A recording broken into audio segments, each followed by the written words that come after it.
It seems to work beforehand, and then as soon as we go live, it just doesn't seem to work. So we're going to try it on my end over here and see if this works. So let's see how this goes.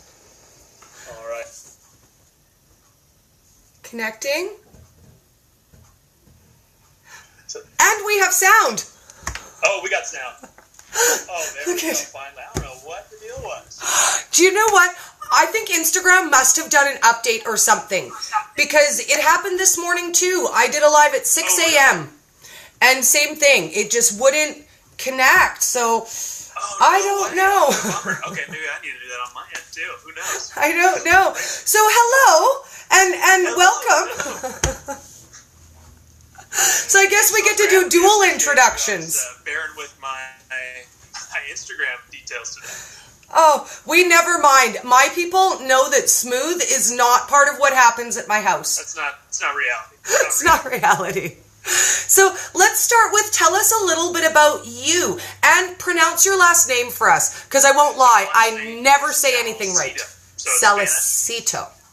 And the way I got into keto, really, I'm a chiropractor full time, so I'm actually in my practice here. We're in our office, so I'm a chiropractor full time. Love it. And I kind of stumbled upon keto in an interesting way. I had grown up as like a really unhealthy, kind of sick kid for a while and just lived kind of the normal, standard American diet. That was just kind of how I lived. And I was that guy who was very driven. And I could, whatever the diet was, I would force myself to do it and would get results.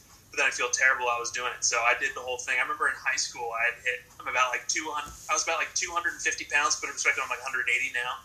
And I just remember like getting ready to go into college, and you're this guy who's going to college, and you're like, I want to meet girls. Like, I want to look good. I want to feel good. Like, I'm ready here. And so I remember waking up every single morning. This is like the most dedicated I've ever been. Waking up every single morning at 6 o'clock, running 4 miles every single morning. I cut my calories in half. And sure enough, I lost a lot of weight, and I felt terrible. I felt miserable. I felt depressed. I felt like it wasn't worth it. And as soon as I stopped, it all came right back. And so I basically just gave up for a long time until I actually went to chiropractic school. And once I got to chiropractic school, kind of my gateway drug, if you will, was intermittent fasting. Okay. And so I had tried intermittent fasting first, and I just realized, like, wow, I feel really, really good. And I'm sure a lot of people can probably relate to this. I felt really happy. Like, I felt really joyful. And that's, maybe a little bit of an interesting thing that people don't really talk about too much. But for me, I felt really, really good. And I started to kind of research, like, man, why do I feel so good? And I stumbled upon this thing called ketosis. Because what happens if you fast and then you break your fast at McDonald's, guess what? That goes away real fast. And so I decided, I was like, man, what if I keep this going for 24 hours? And that's how I stumbled upon ketosis. And now we've created courses on it. And here I am today talking to you. Oh, you know what? I love when people find by accident the best. Because I found by accident, and that's what leads me to believe that doing this makes a difference. Because one person can see this video and go, hey, that really makes sense. I'm going to try that. So we got our first question. I'm going to scroll up here and see. Yes, and it's a good one. So I'm going to scroll to it. I saw it when it rolled by. So, okay, now, someone wants to know, and it looks like Diego Loaves, I don't know, wants to know that he hears there's a magical powder. You can just mix that right into your water, and it puts you right into ketosis. Is that true? Because I love the magic pills, right? Like, we could totally do that. We all love our magic pills. Right? There is, and I'll give you my kind of 2 cents on those. Okay. Those are called exogenous ketones. Yes. Exogenous ketones are great. I think they're an amazing tool for somebody who's getting started with ketosis, and I think they're actually just a great overall energy tool. I think they're awesome. I think the trick with that, and you see this a lot, like when it comes to people who are maybe like in the MLMs and stuff like that, who are really pushing the weight loss side of it. Yes. I think it becomes, like you were saying, the magic pill of exogenous ketones. Like, oh, I'll get exogenous ketones, I'll be in ketosis, and I'll start losing weight. But you haven't addressed the foundational component, which is the rest of your lifestyle. And so for, when people go through my course in particular and through my intermittent fasting or whatever, I always tell people the exogenous ketones primarily are a really powerful tool to help you get keto adapted or fat adapted super, super fast. Okay. And it basically just overloads your bodies with ketones from the outside, which is a great tool to use. But like I say with anything, it all starts like a foundational component. It starts in the gut. It starts with providing your body right nutrients, and using that as kind of like a magic pill isn't going to get the job done. But yes, there is some sort of a magic powder out there that can get you into ketosis, or at least help for sure. Okay. So let's talk a little bit more about that. Because when I say I found keto by accident, that's how I found keto by accident. Yeah. My girlfriend wanted to try the latest shake, and the lady said, oh, you drink this for 2 weeks, you lower your carbs a little, you'll lose 20 pounds in 2 weeks. And I thought, well, that's perfect. I have 2 weeks, and I'd like to lose 20 pounds. And I had no basis of anything. That's all I was told. Take this shake once a day, lower your carbs a little, and that's just going to fall right off. And then my girlfriend messaged me and said, oh my goodness, Dory, there's a whole diet. And I was like, wow, shut up your face, diet. Like, I never said diet. I said I would drink a shake, you. And what I realized is that those things are only helpful if you're doing the base. Because if you're not eating well, if you're eating McDonald's and Cheetos and Snickers, it doesn't matter what you're adding into your body. You're never going to level that out. So if someone says to you, hey, take this and you don't have to do anything, are they selling you a line maybe? Maybe. And I think there's also like a scientific component to it where if you're trying to use exogenous ketones, but then you're also eating a ton of carbs and sugar, your body, your cells are wired to want to get glucose first. So and essentially you're just going to be nullifying it because your body's going to go for the glucose first, and you're going to be putting all this rush of ketones, and you will feel the energy boost because your body will use both. It has both, especially if you've already become keto adapted. But essentially what you're doing is you're just nullifying the effects of the ketones anyway. So From a foundational scientific component, you don't want to do that because you're basically wasting however much a serving of exogenous ketones are because they're not cheap. So if you're going to use them, you want to make sure you're using them the right way, and you're using them in a way that's going to give you the best bang and the maximum benefit for your buck. Excellent. I love that because I think all the way around the board, whether you're talking about keto as a diet or exogenous ketones, they've all sort of got that same sort of bad rap. It's an instant fix. You're not going to have to do any work. It's just going to happen. And really, let's talk about the basis of what keto is, because is it a fad diet? It's brand new, right? Nobody's ever done this before. It's been around for like 5 years, probably. Yeah. So what I found super interesting, because this is something like the foundation of keto. Surprisingly enough, for as much nutrition as we took in my doctoral program, we never even addressed the idea of the metabolic processes of using fat as a dominant system of your body, which is essentially what keto is all about. So I always tell people, when you look and try to understand what keto actually is essentially a way to train your body to use fat as a fuel source. Because when you look at your cells have two energy sources. They have sugar and they have fat. And it's going to use one or the other. And, there's lots of different debates on why our bodies use sugar and glucose first, but the reality is, based on our lifestyle, we've really created a very strong, if you will, glucose burning system. What we found is that a glucose burning system tends to create more inflammation. It slows down brain performance, increases fat storage, spikes your insulin. There's so many different things to it. But if you can actually switch it over to burning fat as a primary fuel source, it's much more efficient, it's much cleaner, helps improve brain performance, helps you lose weight, prevents insulin from spiking. There's so many different benefits to it. And so I always tell people the main purpose of keto isn't just to go on a diet, it's to train your body to start burning fat better and creating a healthy balance. Because the reality is you still have carbs on a ketogenic diet, right? You just have very minimal. It's not about like, carbs are the bad guy. I don't want to touch carbs ever again. How can look at a bread and start disdaining every Italian shop like Brandy? Like, that's not the goal here. The goal is for you to be able to use energy in an efficient manner and to really maximize your health potential and maximize the function of your cells. And that's really the ultimate goal of keto. Okay, so here's my number one question that I get all of the time. There's only 50,000 different versions of keto. Which one's the right one for me? Should I have, higher fat, moderate fat? Do I avoid table fats? Is carnivore for me? Maybe vegan keto. There's so many. You know exactly. I could tell you 5 things and you know what's perfect for me, right? Oh, totally. Yeah, it's a very specific formula. You put your name in there and it'll give you exactly what you need in there. Well, yeah. Yeah, I get that all the time as well. People send me their percentages. They'll send me exactly the macros they're hitting. And to be honest, when people see what I eat, they go, wow, you get that many carbs on a daily basis? Yeah. Because I work out on like I have a very intense workout schedule, so I can get away with more carbs than, most people are comfortable with if they're like, the keto Nazis. People, we love those. The keto police. One of those, And so I always tell people, you got to just go at least start with the basics first. Yes. Start tweaking. It's the same with anybody when it comes to any diet. So even if you're on paleo or whatever diet you're on, you have to tweak in what works best for you. Everybody has bio-individuality, right? Everybody's different. That's what makes us all unique butterflies, right? That's what makes us all unique.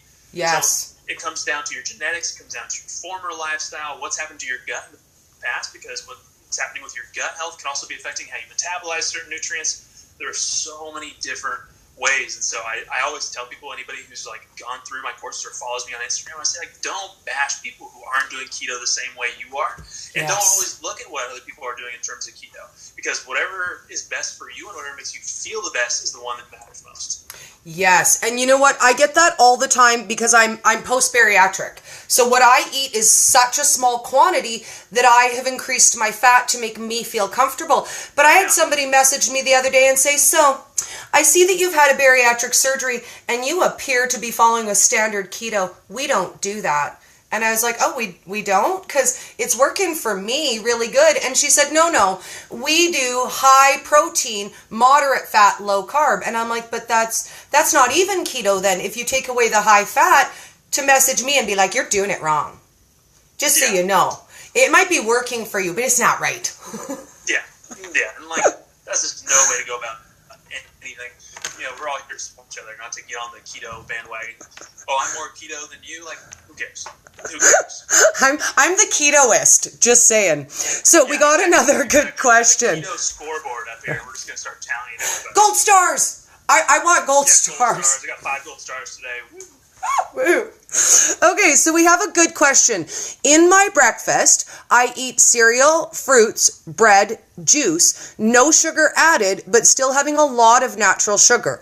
My lunch and dinner also has some carbs, but based on proteins and vegetables. Do you think I could just add ketones? No.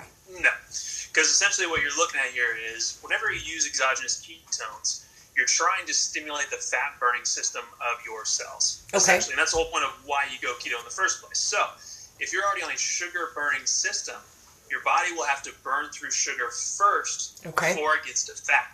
And so if you put exogenous ketones in there, your body may not even get to that exogenous ketones. So your body may actually just kind of flush those right out and still burn the carbs and natural sugars that you're getting from the fruit, cereals, all those sort of things. Okay. So sure, you could take it. It probably tastes really good, but I don't think it's going to do much for you.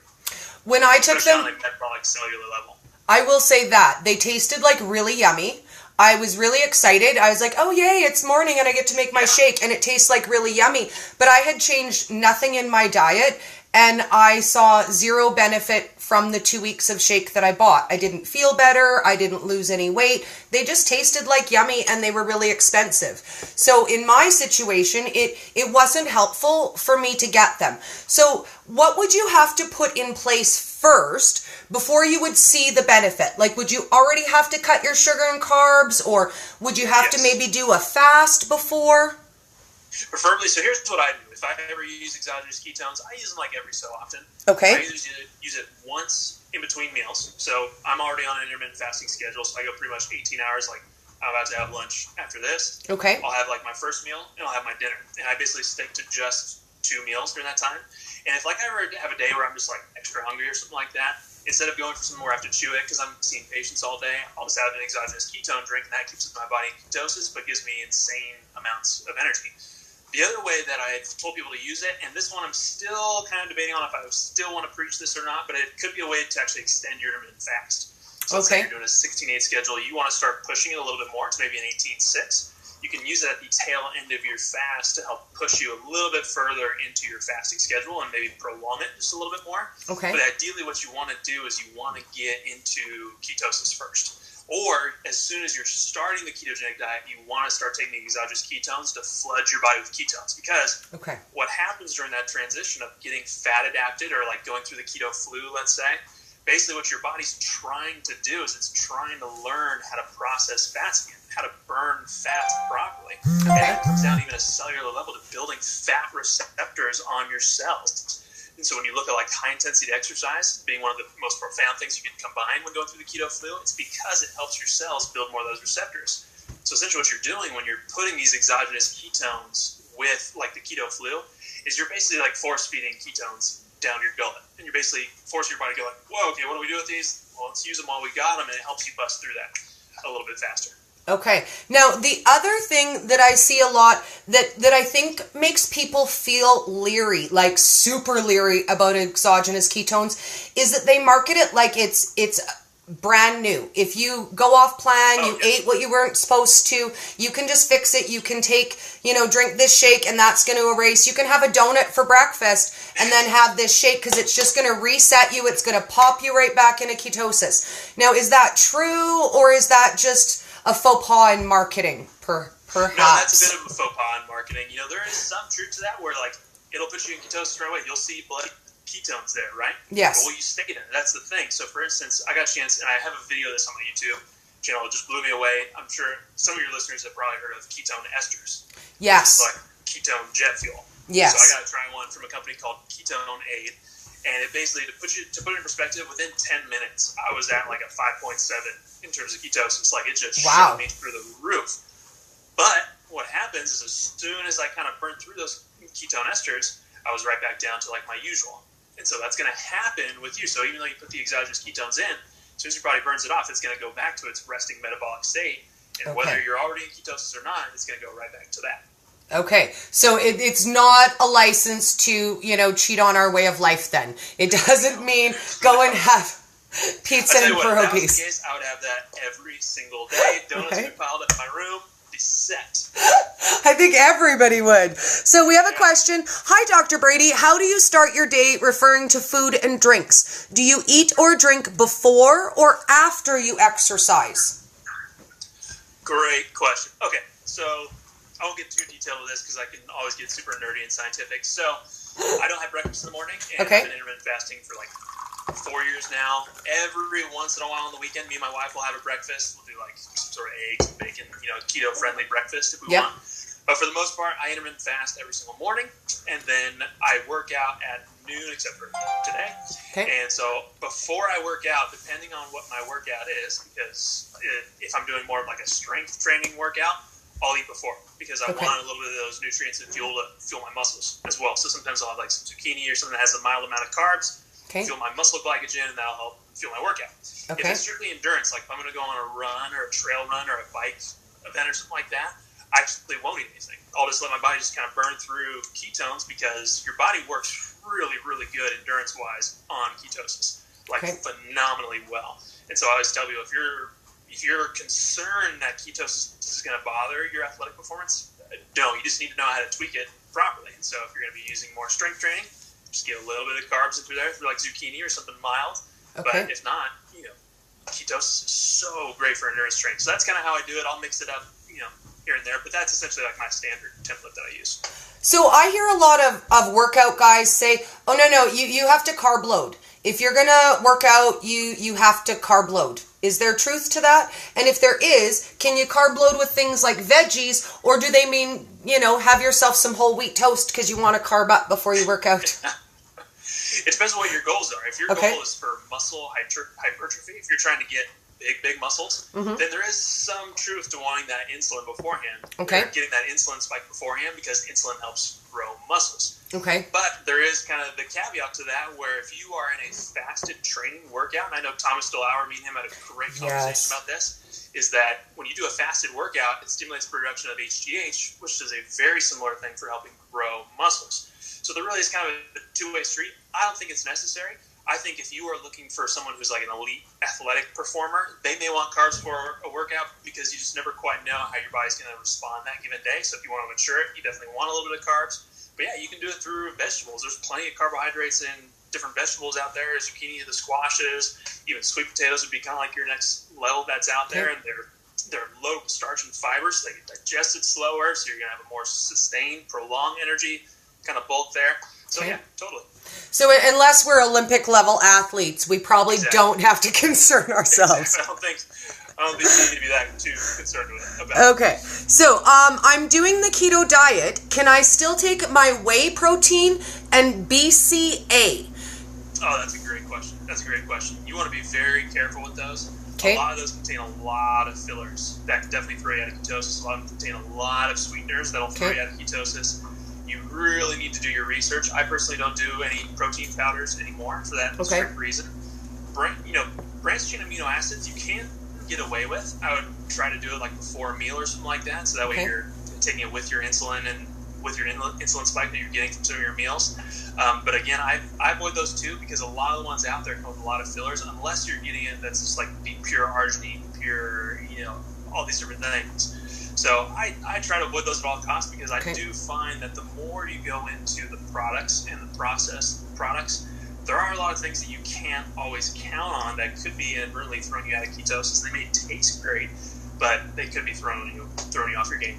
Awesome. When I first started my Facebook group, I had a lot of people ask me about protein powders, and I'm not a connoisseur, and I don't really like them myself. But what I did do, and I was super lucky, I sussed out a recipe. So if you guys are looking, it's called Fork, as in like a fork you eat with, Fork and Beans protein powder, and it's a recipe to make your own. So you grind up nuts and chia seed and all your good healthy proteins, and you grind it all up and make your own protein powder. So if you guys are looking, feel free to look something like that up, because then it's not processed, it's not chemical, it's raw, whole seeds, nuts, it's everything that's in there. Okay, so there's great fat in there too. Great fat. So let's talk a little bit more about intermittent fasting, because when I heard about it, I was like, oh my God, this is awesome. Everybody's doing it. Like, all the cool kids intermittent fast, just say it. Like, what? Everyone's losing weight. And then when I researched it, I went, oh, well, I already do that. That's just not eating when you're not hungry. So let's talk a little bit about that, because if it sounds super complicated, it's really easy to start intermittent fasting. Super easy to start. It's basically, I always tell people, it's like skipping breakfast. That's really as simple as it possibly can be. You just skip breakfast, and you try to eat within an 8-hour window, you fast or don't eat for a 16-hour window. And basically that's also including your sleep too. So at the end of your sleep, however long you slept, you just increase that time until 16, and you basically made it, which ends up for me being around like 10 or 11, depending on when you finish dinner. So it's super simple to start. I mean, probably one of the easiest tools that you can use, and also it just has so many amazing benefits for something that's so simple to implement no matter what diet you're doing. And so we have a lot of people who are like high achievers who we coach or do anything like that just like don't have a lot of time. I was telling intermittent fasting is one of the best things you could do, because not only does it make your life so much easier, you're not having to worry about cooking breakfast every day. It actually not only improves your brain performance, it gives you more energy in the morning without having to have coffee. You can still have your coffee, which is great. I love that. Yes. And it's one of the easiest things to start. And we have a free guide on how to get started with that. So if your listeners want that, just let me know, and I'll send that your way. But Dr. Brady, breakfast is the most important meal of the day, and you might die if you don't have breakfast, though. I wrote an article about this, that breakfast could actually be one of the worst meals of the day. If you think about, somebody who has, let's say, like one of my favorites used to be when I was a little bit more heavy set, was like a bagel, cream cheese, some oatmeal, banana, and it's just like a carb-heavy meal. What we don't realize is as soon as you have all those carbs, it turns into sugar in your body, spikes your insulin, so as soon as you're done, you feel so good about it. You're like, oh, that was the best breakfast ever. I crushed it. You have your coffee. As soon as 10, 11 o'clock, crash. That insulin goes down. You crash. And what happens is your body has to rebound depending on how big the spike was. And so what people find is after a carb-heavy meal, they're trying to rebound the rest of the day. They're trying to chase that insulin high for the rest of the day. So it ends up being one of the worst meals that you could possibly have. And then I always say, if you really want breakfast that bad, do what I do. Have it for lunch. So there's days we make like an egg casserole or something like that, and we just have it for lunch, and it's that simple. Or eggs for dinner, right? Who doesn't love an omelet for supper once in a blue moon, right? Yeah. So for me, I think that was the hardest thing for me to let go of, because in the old standard American diet, it taught us a few solid rules. Number one, breakfast is your most important meal of the day. It gives you the most time to process it throughout the day. Eat your biggest meal at breakfast. Lie number one. Then it taught us that we really should be eating 6 smaller meals a day instead of 3 large meals, because it gives your body time to digest in between. So why don't we tackle that one and tell us why we shouldn't be eating 6 to maybe even 10 times a day with snacks? Yeah, that's actually a great question, because I learned that in school too. Like during my doctoral program, that's what they taught us. And then now when you look at the research, you go, man, this is absolutely insane, because when your body is spiking insulin, it's basically in a growth mode. And essentially that's why, weightlifters want food before they work out, because it spikes the insulin, helps your muscles grow, but it also helps other things grow, like cancerous tumors. It also helps grow things you don't want, yes. Different skin cells, things like that. Your body needs this cycle of let's grow, let's kind of go through and clean house. And if you keep that insulin on high and it never gets back to neutral, you never get into that clean and repair mode, which is why intermittent fasting is so powerful, because it forces your body to drain all its insulin, drain all its sugar, and not only does it get you into ketosis, but it starts to give your body that opportunity to go into that rest and, kind of go through and clean house mode. It's called autophagy. Okay. And so if you don't do that, you never get a chance to do that. And so by eating 6-10 meals a day, you're just constantly staying up here, right? And that was the idea, was that you just keep your energy levels consistent. But that means that you're stuck in that growth mode all the time. And it may sound like a good thing, like, growth mode, like personal growth sounds great. That's not the kind of growth we're talking about. We're talking about the growth that's constantly growing. Now we're focusing on detoxing, cleaning out, taking rid of the bad, sick, or damaged cells. Okay. And you need that balance. You need that balance between the two. So the nice thing, and the reason I do only 2 meals during the day, is because it gives my body so much time to go into that detoxification system, that autophagy, and people will notice a difference in their skin, especially because it gives your body a chance to kind of clean through all this stuff.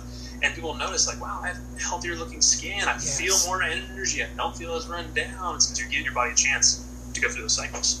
So let's talk a little bit about some of the benefits of the autophagy, because that's what tightens up these. When we have this, this loose little skin, it tightens up here, it's gonna tighten up in the back. This is what the last little bit that pulls up our tummies, but it does something else too. This is when our body eats the sickly cells, right? Mm-hmm. So if we're really sick, so how much intermittent fasting and how regular do we have to be with it to see the benefits? Like, can I do this once a week? Do I have to do it all the time? Can I do it 5 days a week? Do I have to fast for a certain amount of time to see the benefits? That's a great question. So basically the golden rule is after roughly 10 to 12 hours, your body has run through all of its sugar stores, which means insulin's going to go down.